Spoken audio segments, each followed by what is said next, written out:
Lee, welcome to another technical corner with the Starrag group. We've learnt plenty about the different sizes of machines and some components, from very large components like aerospace and oil and gas, all the way down to small medical parts with Boomertech. But today we want to concentrate on large bearings. Now, I know Starrag have been involved in many different components for decades.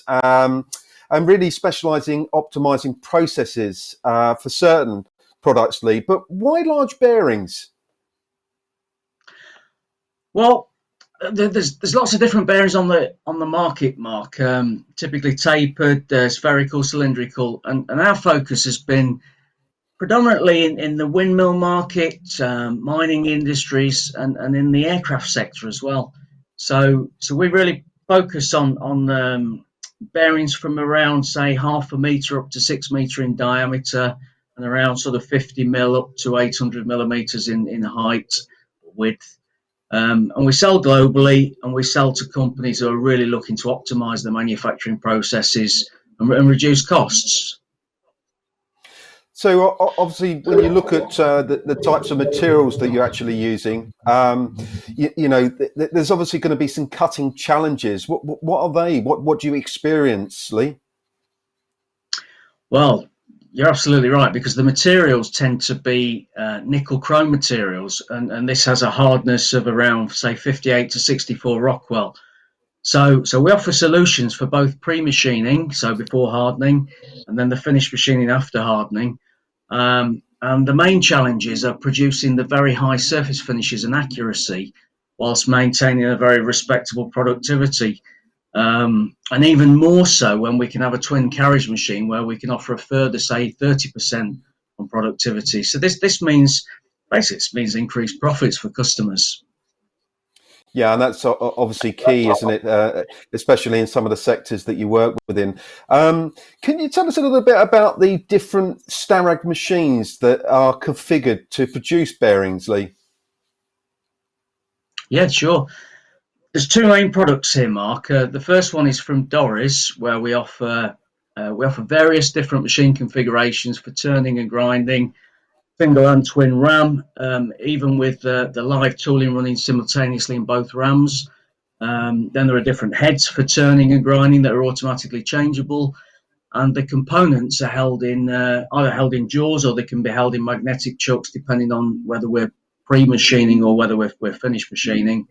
And then there are various options, of course, for managing tools, heads, grinding wheels, including automatic dressing of wheels. Now, I've had the privilege to join you in majority of your factory, especially where you make the Dörries series of machines. But obviously, you have a really wide range of capabilities with Dörries, as I've seen in the factory. But you mentioned two options. What's the alternative?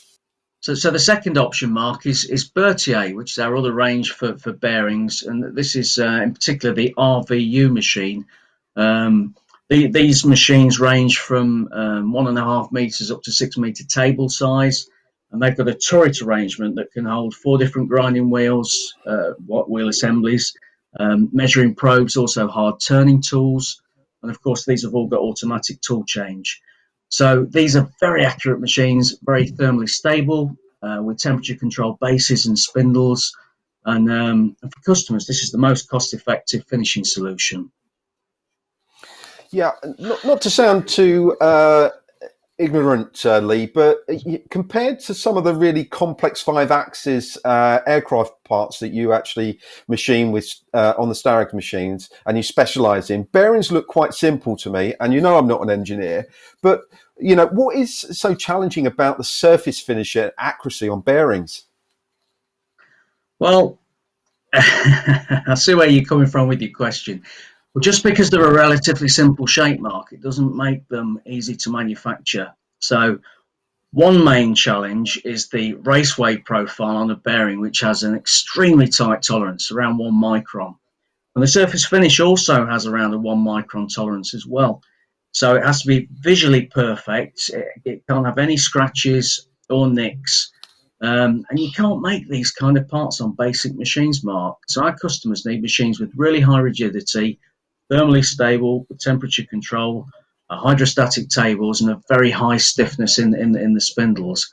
And this is why we can enable our customers to produce consistently accurate and very high quality parts.